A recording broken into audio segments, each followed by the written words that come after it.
까지 말씀을 제가 한 절, 여러분들이 한 절 교독하시겠습니다. 마태복음 6장 25절부터 34절까지 말씀입니다. 그러므로 내가 너희에게 이르노니 목숨을 위하여 무엇을 먹을까, 무엇을 마실까, 몸을 위하여 무엇을 입을까 염려하지 말라. 목숨이 음식보다 중하지 아니하며 몸이 의복보다 중하지 아니하냐. 공중의 새를 보라. 심지도 않고 거두지도 않고 창고에 모아들이지도 아니하되 너희 하늘 아버지께서 기르시나니 너희는 이것들보다 귀하지 아니하냐. 너희 중에 누가 염려함으로 그 길을 한 자라도 더할 수 있겠느냐. 또 너희가 어찌 의복을 위하여 염려하느냐. 그의 백합화가 어떻게 자라는가 생각하여 보라. 수고도 아니하고 길쌈도 아니하느니라. 그러나 내가 너희에게 말하노니 솔로몬의 모든 영광으로도 입은 것이 이 꽃 하나만 갖지 못하였느니라.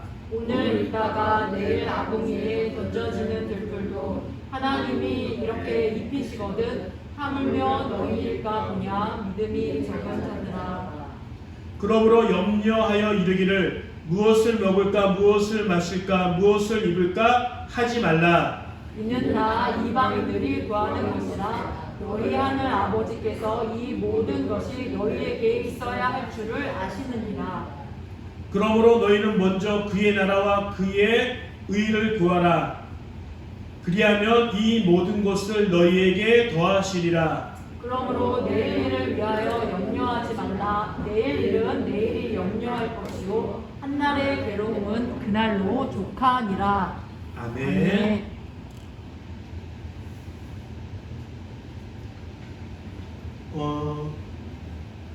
우리가 오늘 교회 TV 화면이 새로 생겼습니다. 교회에 부임할 때부터 6월 5일 날 처음으로 부임할 때부터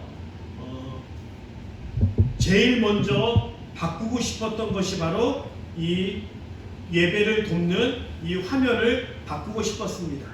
그래서 기도하기 시작했습니다.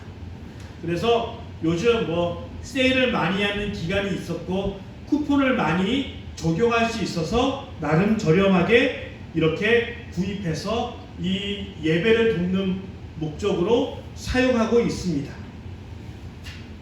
그렇다고 해서 이렇게 큰 TV를 구입하고 또 이렇게 교회 일들을 진행하면서 교회 재정이 나빠졌느냐? 그렇지는 않습니다. 제가 교회 맨 처음에 왔었을 때 강 사모님을 통하여 물려 위임하게 된 또 이월하게 된 그 재정보다 아직까지 그것 이하로 떨어지지 않고 있습니다. 어찌하였든 이 금요일날 TV가 왔고 이것을 설치하는데 얼마나 기뻐하는지 모르겠어요. 그래서 막 밑에 가서 자랑하기도 하고 우리 소인의 그 집사님 현아옥 집사님께 자랑도 하고 또 카톡을 통해서 제 친구들과 친구 목사들과 또 여러 사람들에게 막 자랑도 하고 또 페이스북에 제가 우리 교회에 이것이 생겼다 막 자랑도 하고 또 그것을 통해서 친구 목사들이 와 너무 좋다 이렇게 응답하기도 하고 그런 일들이 있었습니다.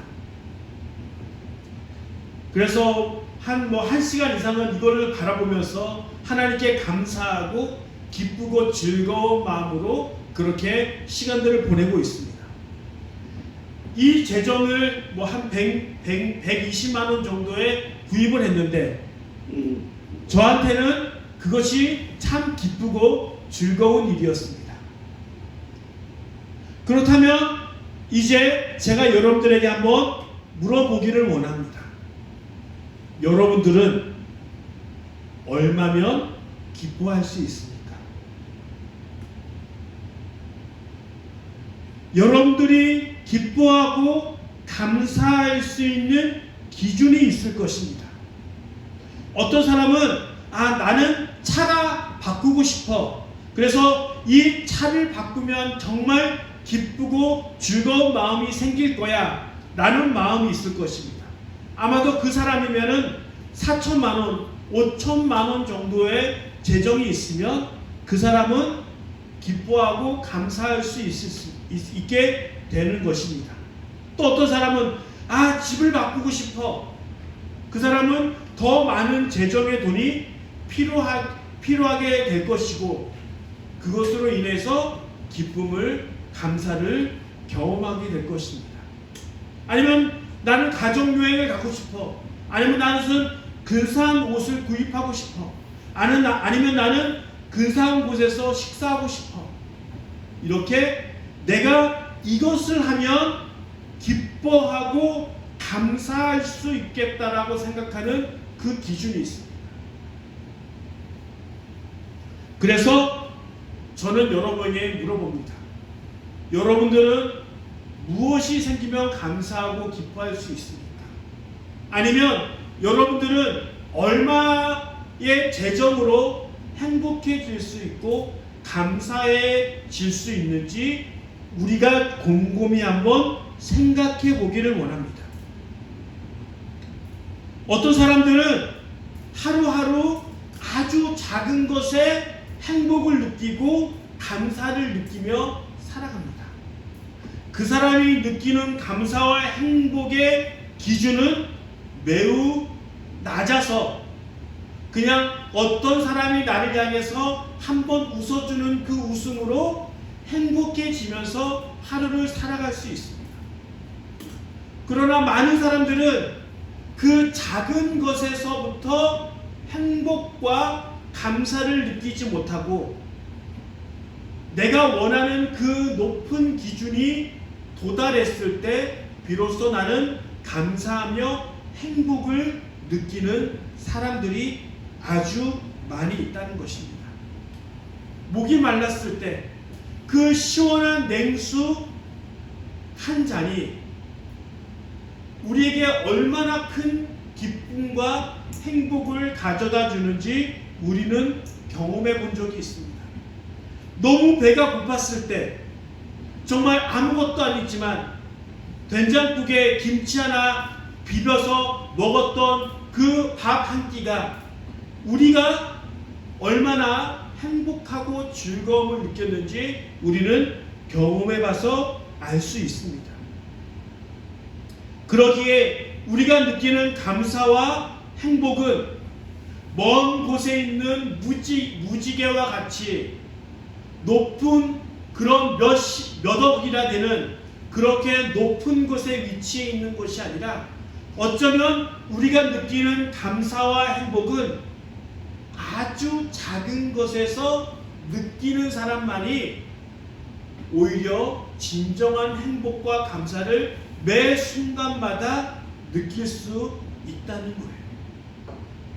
그래서 우리가 정말 감사해야 할 수 있는 것, 우리가 행복할 수 있는 것은 어쩌면 우리가 그 기준을 아주 많이 낮추었을 때 우리 인생은 행복하고 감사하는 인생으로 바뀌어질 수 있다는 것입니다. 오늘은 한 해 동안 인도하신 하나님께 감사함으로 추수감사절 예배를 드리고 있습니다. 추수감사절의 유래는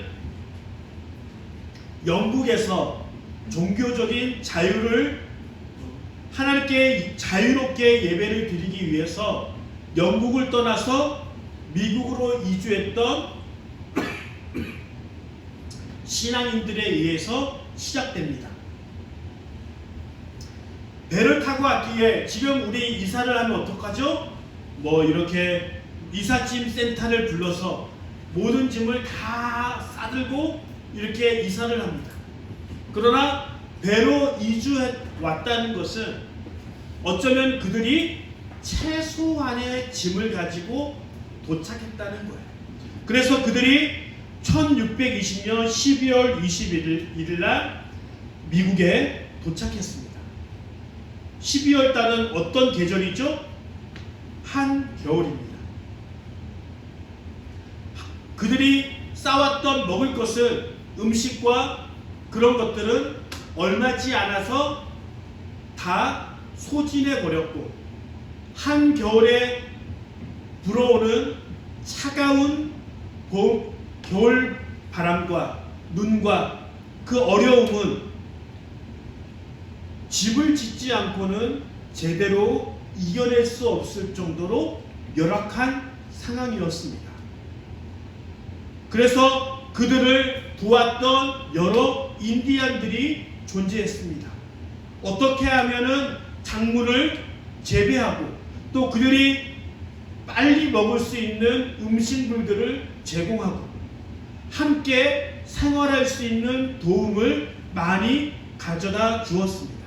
그래서 그들은 추수한 것을 감사함으로 11월 달에 추수하였고, 또 그 감사에 대해서 하나님께 감사한 것뿐만 아니라 그 축제 기간에 자기들에게 도움을 주었던 인디안들을 초대해서 같이 감사하고 축제를 벌였던 기록들을, 그것을 기초로 해서 추수감사절이 시작했던 것을 볼 수 있습니다.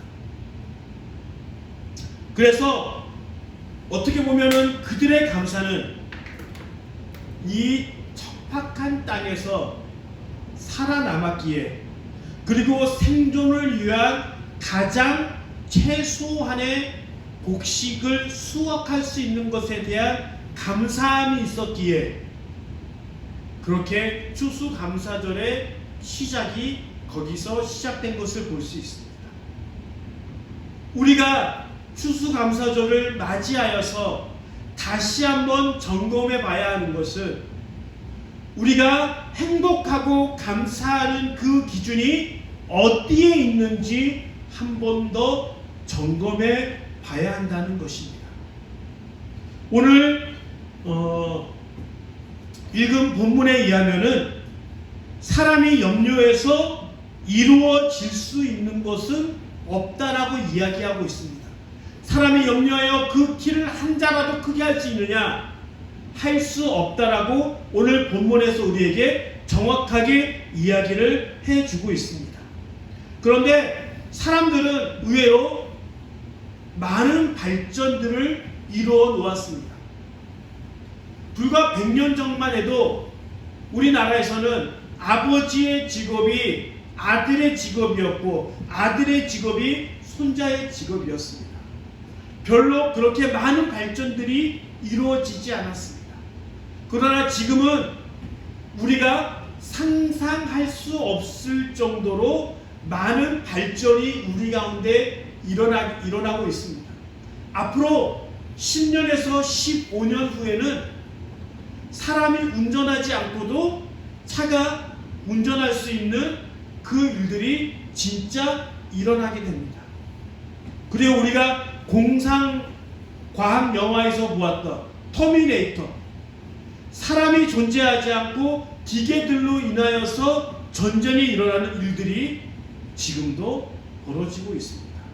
그리고 계속적으로 그 전쟁의 기술은 사람이 직접 가서 전투기를 몰고 또 탱크를 몰고 그런 일들이 일어나는 것이 아니라 무인, 비행기도 사람이 조종하지 않고 탱크도 사람이 조종하지 않는, 그렇게 발전하고 있습니다.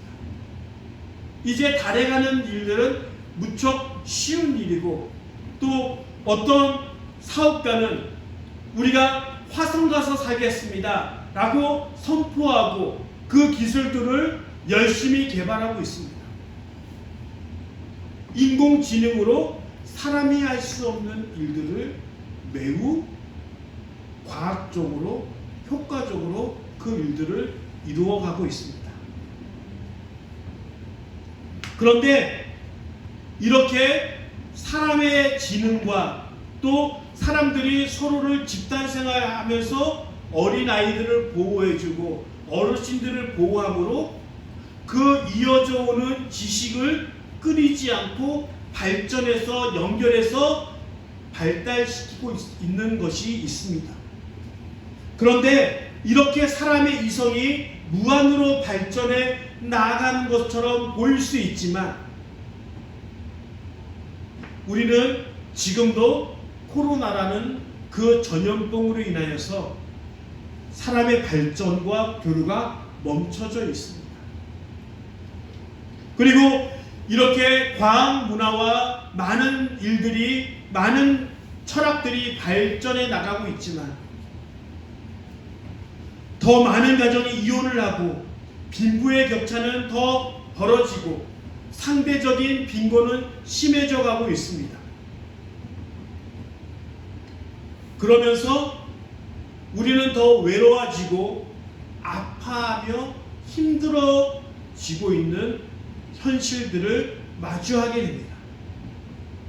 모든 것을 할 수 있는 것처럼 보이지만 결국에는 나한테 다가오는 두려움, 나한테 다가오는 어려움, 외로움, 그 작은 것조차 극복해낼 수 없는 그 외로움과 어려움에 직면하고 있습니다.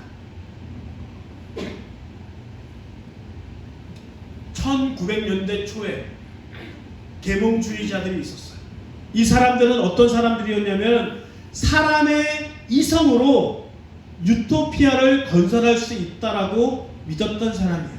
자, 우리가 이렇게 철학이 발전하고 과학 문명이 발달하면은 우리가 하나님 없이도 유토피아, 천국 같은 것을 만들 수 있겠구나. 그래서 사람들이 사람의 이성이 최고다라고 그렇게 주장하는 사람들이 있었습니다. 더 이상 하나님은 우리에게 필요한 대상이 아니다. 하나님 없이도 우리는 유토피아, 천국을 만들 수 있다라고 주장하는 철학자들이 아주 많이 있었습니다. 그래서 그들이 이렇게 이 사상을, 사람이 유토피아를 만들 수 있다라고 얘기하고 있었을 때 어마어마한 사건이 터집니다. 그것이 바로 세계 제1차 대전과 세계 제2차 대전이 벌어지게 됩니다. 1차 대전을 통해서 1천만 명이 죽었고 2천만 명이 부상당하게 됩니다. 그리고 2차 대전을 통해서 거의 5천만 명, 4,800만 명이 그 전쟁을 통해서 죽게 됩니다. 그래서 사람의 이성이, 사람이 그 천국을 만들 수 있을 거라고 생각했던 그 철학자들의 그 생각과 논리가 산산이 부러집니다. 그래서 그들은 그 생각을 바꾸게 됩니다. 하나님 없이 사람의 생각과 이성이 천국을 만들 수 있을 거라고 생각했던 사람들의 생각은 잘못된 생각이었습니다. 사람의 이성이라는 것은 칼과 같습니다. 범죄자 손에 들려졌을 때는 범죄를 일으키는, 살인을 일으키는 도구로 전락되지만 요리사 어머니 손길에 들려졌을 때는 맛있는 요리를 만드는 도구로 변합니다. 사람의 이성이라는 것도 사람의 죄된 속성에 의거하여 발전됐을 때는 몇 천만 명이 죽게 되는 그 어려운 상황으로 몰아가게 되지만 하나님 손 안에서 이성을 만드시고 하나님을 만드신 그 하나님의 손길 안에 의해서 사용되어졌을 때는 그것이 평화롭고 사람을 이롭게 하며 하나님도 영화롭게 만드는 그 일들로 발전하게 된다는 것입니다. 그러기에 우리가 우리의 생각으로, 나의 노력으로 뭔가 이루겠다, 내가 열심히 노력해서 이루겠다라고 하는 그 모든 잘못된 의식들을 버리기를 원합니다. 하나님께서 말씀하십니다. 사람이 염려함으로 이룰 수 있는 것은 아무것도 없다라고 얘기합니다. 그러면서 말씀하시기를 솔로몬의 모든 영광도, 솔로몬이 누렸던 모든 영광도 이 꽃 하나에 깃들인 하나님의 영광에 비할 수 없다라고 얘기합니다. 이 말씀은 예수님께서 산상수훈, 산에서 사람들에게 설교하셨을 때 그 설교의 본문을 기록한 것입니다. 이 말은 이 산 주위에 아마도 많은 들꽃과 산꽃들이 존재했을 것입니다. 그러면서 이 옆에 있는 꽃을 향하여서 너희가 솔로몬의 영광보다 이 들꽃 하나가 하나님의 영광이 더 많이 녹아져 있다라고 말씀하고 있는 것입니다. 우리나라 중에서 가장 다른 나라를 떵떵거리며 살았던 시대가 아마도 고구려라고 생각이 되어집니다. 지금도 우리나라가 충분히 잘 살지만 그 전에, 그래서 많은 사람들이 고구려라고 하는 그 위대한 나라를 꿈꾸며 우리나라도 고구려와 같이 그렇게 발전한 나라가 되었으면 좋겠다라고 꿈꾸는 사람들이 있었습니다. 아마도 이 예수님 시절에 솔로몬과 다윗의 그 나라를 꿈꿨던 사람들이 있었을 거예요. 왜냐하면 지금 이스라엘은 로마의 지배를 받고 있었고, 그래서 그들이 독립을 갈구하며 우리도 다윗과 솔로몬의 시대처럼 그렇게 잘 살고 떵떵거리며 다른 나라를 지배하는 그런 나라가 되었으면 좋겠다라고 그 마음에 소망이 있었습니다.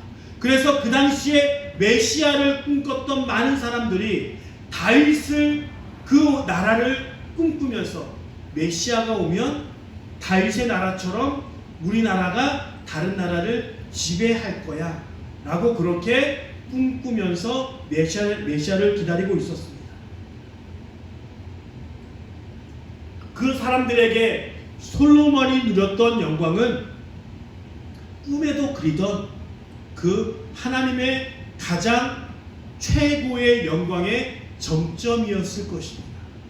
그 사람들을 향하여 하나님께서 지금 말씀하십니다. 너희가 그렇게 기대하던 다윗과 솔로몬의 그 영광보다 이 작은 꽃 하나가 하나님의 영광이 더욱더 위대한 영광이 녹아져 있다라고 이야기를 하고 있는 것입니다. 어쩌면은 그냥 누가 우리의 눈에 들어오지 않는 평범한 여러 꽃들 중에 하나에 불과합니다. 그냥 지나쳐도, 그냥 누가 밟아도 전혀 이상하지 않을 정도로 평범하고 우리의 눈길조차 이끌 수 없는 아주 작고 평범한 꽃이었습니다. 그러나 하나님께서 보시기에는 솔로몬의 그 영광보다, 솔로몬의 그 찬란한 그 은과 금과 그 영광스러운 그 왕조보다 이 꽃 하나가 훨씬 더 큰 하나님의 영광이라고 우리에게 이야기하고 있는 것입니다. 이 말은 우리 모두는 내가 행복하고 감사하는 그 수준이 다윗과 솔로몬의 영광에 우리가 그것에 참여하는 것을 감사의 조건으로 달고 있습니다.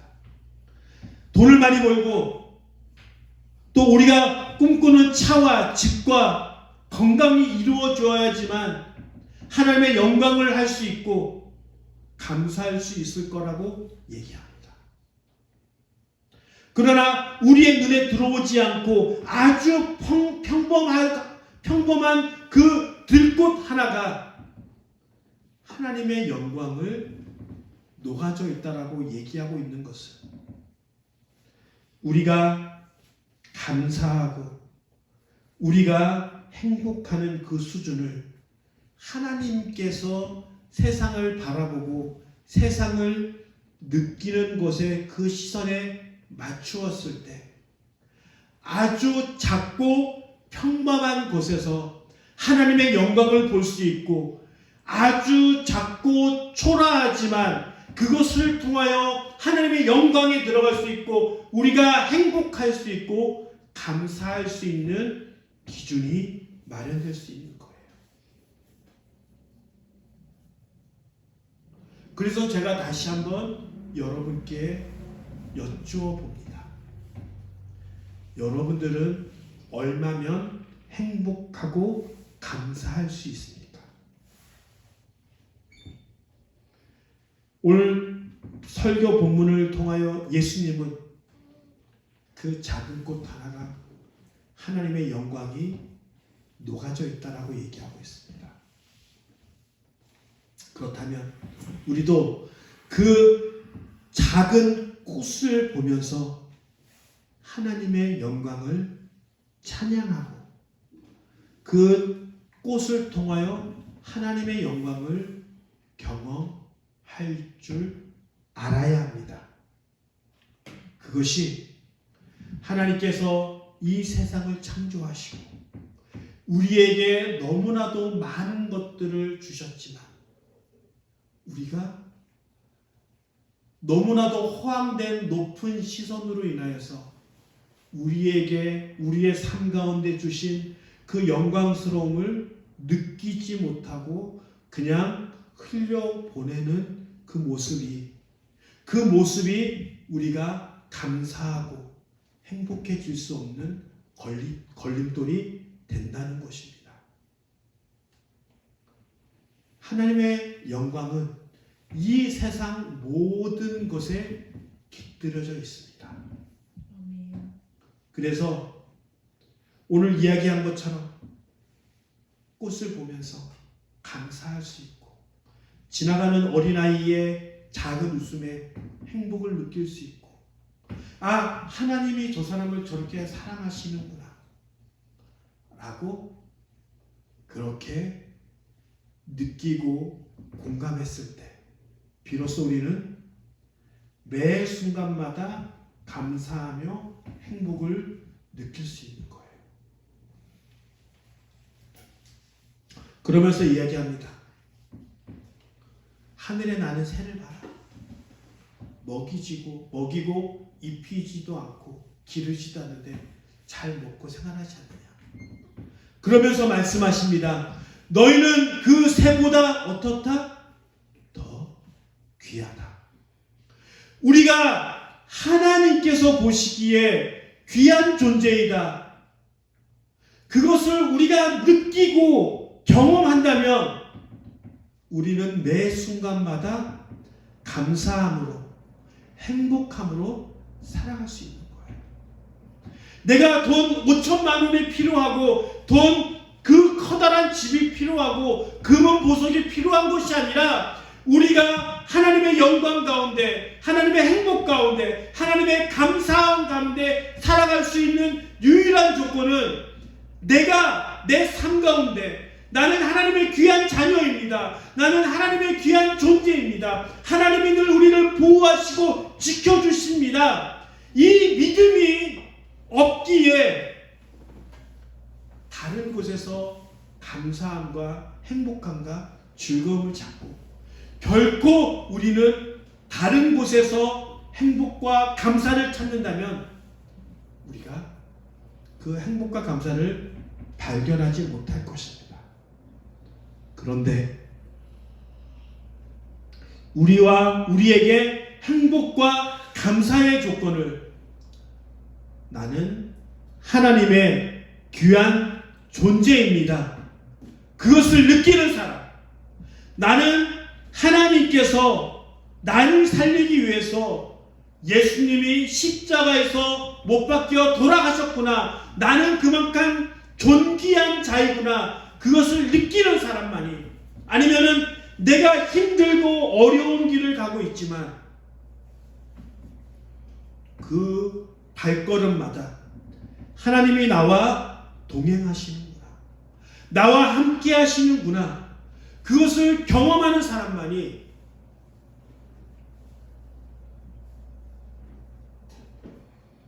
진정으로 감사하며 매일같이 행복한 삶을 살아간다는 것입니다.